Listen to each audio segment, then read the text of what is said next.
Ce qui est beau dans le cinéma, c'est que très souvent, il cherche à évoluer, à avancer, à progresser. C'est un art qui est constamment en avance un petit peu, ou qui cherche à l'être en tout cas. Et c'est un petit peu ce qu'on va explorer au travers de cette vidéo. Aïe!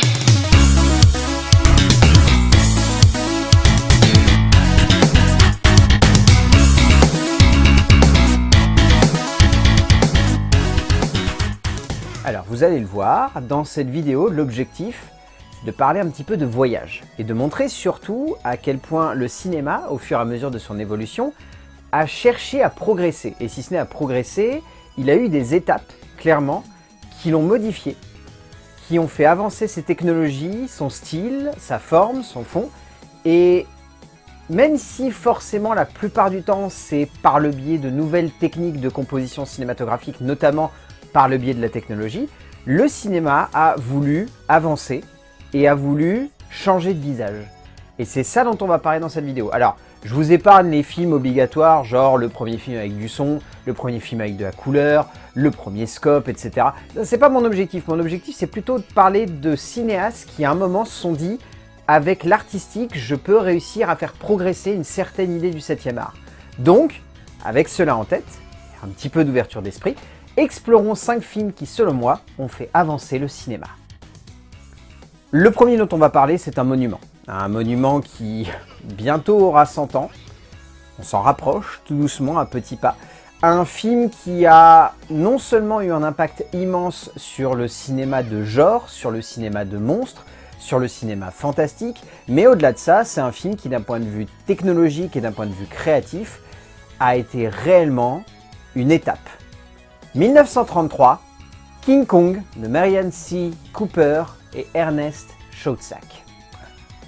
Ce film est clairement une étape obligatoire lorsqu'on a envie de voir à quel point le cinéma a changé et a évolué.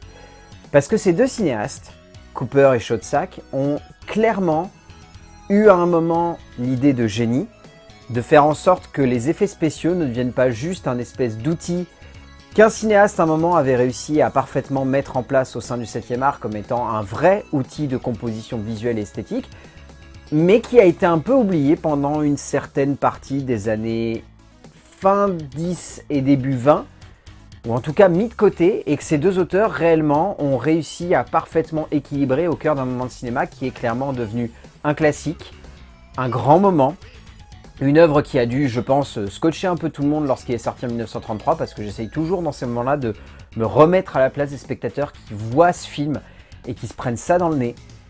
Et je me dis, en 1933, alors que tu es habitué à surtout voir des drames, ou des comédies, ou des instants qui sont plutôt très accrochés à la réalité, voir d'un seul coup quelque chose comme ça débarquer, avec de tels effets spéciaux, avec une telle envergure, avec une telle puissance et avec une telle maestria aussi de composition, entre justement le technologique et l'artistique, tu ne peux que rester scotché devant une telle œuvre et te dire que ouais, à ce moment-là, ça a dû être une étape, ça a dû être vraiment un espèce de basculement. C'est comme vous savez un petit peu ces légendes où on parle que lorsqu'il y a eu l'entrée en train du Garde de la Ciotat, des Frères Lumière, tout le monde s'est mis à reculer d'un seul coup parce qu'on avait l'impression que le train allait nous foncer dessus.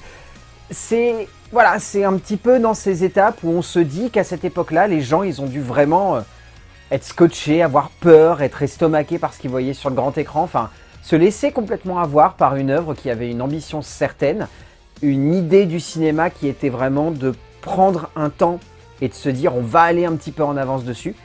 Et c'est dans tout ça finalement que je trouve que ce King Kong de 1933 est tout simplement légendaire et a clairement fait progresser le cinéma. Le deuxième film dont on va parler, on va avancer un petit peu. On va aller en 1942 et on va prendre un moment de cinéma qui n'a pas été réellement une révolution technologique mais plus une révolution narrative et dramatique. Un de ces films qui en son temps n'a pas forcément rencontré un immense succès, mais au gré des années s'est imposé comme un film qui a réellement coché cette idée d'être une étape dans la création du visuel. Tellement que, encore aujourd'hui, il est cité dans le classement des meilleurs films de tous les temps, il est cité comme un exemple pour beaucoup d'auteurs, il est cité comme un modèle même pour de nombreux cinéastes. Je parle bien sûr du Citizen Kane d'Orson Welles. On a déjà eu l'occasion d'en parler à de nombreuses reprises sur cette chaîne, notamment dans un épisode dédié de Classique en quoi, mais indéniablement, ce film a fait avancer le cinéma. Dans le sens où si Orson Welles n'avait pas fait ce film à ce moment-là, s'il n'avait pas eu l'ambition esthétique, graphique et narrative, s'il n'avait pas eu toute cette batterie d'acteurs aussi sur lesquels il pouvait se reposer, et même lui-même en tant qu'acteur, et s'il n'avait pas eu cette ambition de livrer un film qui torde un petit peu les codes habituels du cinéma, torde un petit peu les codes habituels de la manière de mettre en scène ce genre de récit, et essaye de voir un petit peu plus loin tout ce que ça va avoir comme impact sur le spectateur émotionnellement, et bien s'il n'y avait pas eu ce film, je pense très sincèrement qu'aujourd'hui le cinéma, on en serait peut-être encore à faire beaucoup de chant contre chant, d'essayer de mettre en scène du théâtre, et de ne pas réussir à aller dans cette étape un petit peu plus lointaine qui consiste à se dire le cinéma peut être déstructuré et peut raconter une histoire avec des fragments, avec des témoignages, avec des personnages iconiques qui marquent par une présence à l'écran, qui, au travers de plans qui vont être plus ou moins ambitieux et plus ou moins essentiels en termes de conception. Voilà, ce film est clairement une étape essentielle, je pense, dans l'évolution et la progression du cinéma d'un point de vue vers le haut. Sans ce film, le cinéma ne serait pas allé autant vers le haut. Et je pense qu'il y a beaucoup d'auteurs qui encore aujourd'hui se demanderaient comment on réussit à faire évoluer le cinéma. Je pense encore une fois que sans ce film, on n'aurait pas eu le nouvel Hollywood derrière qui aurait déstructuré encore plus ses récits et ses personnages.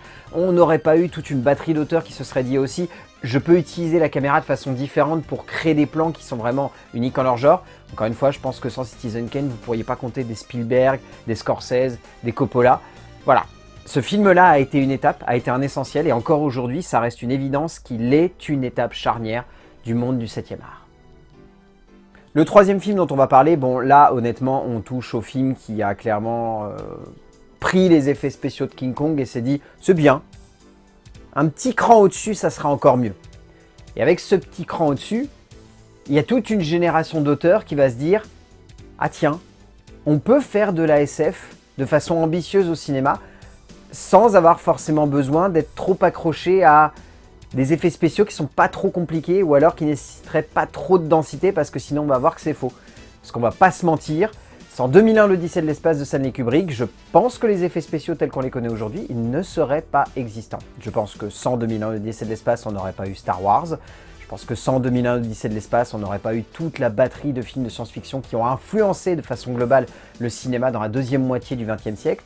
Je pense encore une fois que sans ce film, les effets spéciaux n'auraient peut-être pas eu ce step évolutif qui font qu'aujourd'hui, il y a des longs métrages qui sont sortis dans les années 60, 70 et 80 qui sont aussi crédibles et qui sont aussi marquants. Parce qu'encore une fois, ce film-là, sans lui, les effets spéciaux ne sont pas ce qu'ils sont aujourd'hui. Vraiment, c'est d'un point de vue technologique, le film qui a permis à beaucoup d'auteurs par la suite de se dire « je peux y aller et je peux tenter des choses » avec des maquettes, avec des miniatures, avec des fonds verts, des fonds bleus, avec une pellicule qui réussirait à faire en sorte de superposer assez d'éléments pour que non seulement ça soit crédible, mais qu'en plus, ça serve la narration de mon film, ça serve l'immersion du spectateur et ça serve tous les outils que j'ai envie de mettre en place derrière pour plonger le spectateur dans une ambiance, dans un contexte, dans un univers et dans quelque chose qui peut sembler extrêmement lointain et qui pour autant, par la crédibilité de ses effets spéciaux, va nous sembler très proche. 2001 l'Odyssée de l'espace est considéré par beaucoup comme un film froid. Finalement, dans cette froideur se dégage énormément de chaleur puisque sans ce travail, beaucoup de films derrière n'auraient pas réussi à faire en sorte de faire vivre des personnages, des icônes, des mythes même cinématographiques qui sont ensuite devenus des légendes et qui s'imposent dans l'imaginaire collectif comme des figures emblématiques qu'on a envie de garder en tête parce que ce film-là a permis de se dire « je peux donner vie à cet univers ». Donc Stanley Kubrick, même si aujourd'hui, de plus en plus, on le range un peu au placard et on garde certains de ses films en tête, mais on le considère un peu comme un auteur froid, a finalement été quelqu'un de très chaleureux dans sa manière de concevoir le cinéma et de faire de 2001 l'Odyssée de l'espace une étape essentielle dans l'avancée du 7e art. Le quatrième film dont on va parler aujourd'hui, c'est un film qui, encore une fois, montre que la deuxième moitié du XXe siècle, c'est beaucoup d'évolution technologique. Parce que le long métrage dont on va parler ici, c'est clairement un de ces films qui a permis aux effets spéciaux sur ordinateur de ne pas ressembler qu'à Tron. Ce Tron j'adore, mais Tron fait très daté. Et Tron fait un peu limité. Mais encore une fois, sans Tron, on n'aurait pas plein d'effets spéciaux qu'on voit aujourd'hui. Bon, bref, c'est encore un autre film qui a fait progresser un petit peu le cinéma, mais plus de manière intime. Jurassic Park de Steven Spielberg. Ce petit film sorti en 93, qui a vaguement marché, qui a montré que Spielberg, en plus de faire la liste de Schindler cette année-là, était un cinéaste qui connaissait absolument tout du divertissement et a su trouver un équilibre entre auteur et divertissement pur. Bref, Jurassic Park, c'est un essentiel de l'évolution technologique des effets spéciaux numériques dans le milieu des années 90. Sans ce film, il y a plein de films qui n'existeraient pas, encore une fois. Je pense sans ce film, sans le travail gargantuesque et fou qui a été fait par Spielberg et ses équipes et par d'écoulement par George Lucas, le cinéma ne serait pas ce qu'il est aujourd'hui. Parce que réellement, en termes d'immersion, je vous invite à re-regarder de très près Jurassic Park. C'est très en avance sur son temps quand même. En termes de crédibilité, en termes de puissance, en termes d'effets spéciaux, même quand tu le revois sur grand écran aujourd'hui, il n'y a rien qui dépasse, il n'y a rien qui fait faux, il n'y a rien qui fait maladroit. Le film est juste hallucinant, il nous fait rêver, il est purement et simplement fantastique. Et encore une fois, on est dans cette optique que les effets spéciaux se mettent au service de l'immersion du spectateur. Plus tu y crois, plus tu rentres dans le récit, plus les personnages sont attachants et plus tout ça t'impacte. C'est ce qui fait la force de manière globale du cinéma de Steven Spielberg. Tout est fait pour nous impacter. Lorsqu'il a un souci, il le détourne de sa forme primaire pour en faire quelque chose qui va devenir un outil essentiel dans la création de son œuvre et dans l'impact émotionnel que ça va avoir sur nous. Quand il prend Jurassic Park, il se dit certes il y a des dinosaures, mais il faut trouver le juste équilibre entre une combinaison d'effets spéciaux numériques qui vont réellement faire progresser le cinéma et le faire évoluer, mais ne pas perdre en tête que ce qui fera la crédibilité de tout ça, c'est que quand on va s'attarder sur un gros plan, il faut qu'on y croit. Donc, les gros plans, c'est souvent des maquettes. Mais c'est là qu'on se rend compte du génie de Steven Spielberg. C'est qu'il sait que les effets spéciaux de cette période-là doivent être utilisés à bon escient pour faire en sorte que ça donne une nouvelle image au cinéma, mais non pas qu'on y voit des défauts, ou des maladresses, ou des petits instants où on va se dire « Ah bah là, on n'y croit pas parce qu'on est trop près et ça se voit que c'est un effet spéciaux numérique ». C'est ça la grande clarté d'esprit des cinéastes qui comprennent comment la technologie peut faire progresser le cinéma.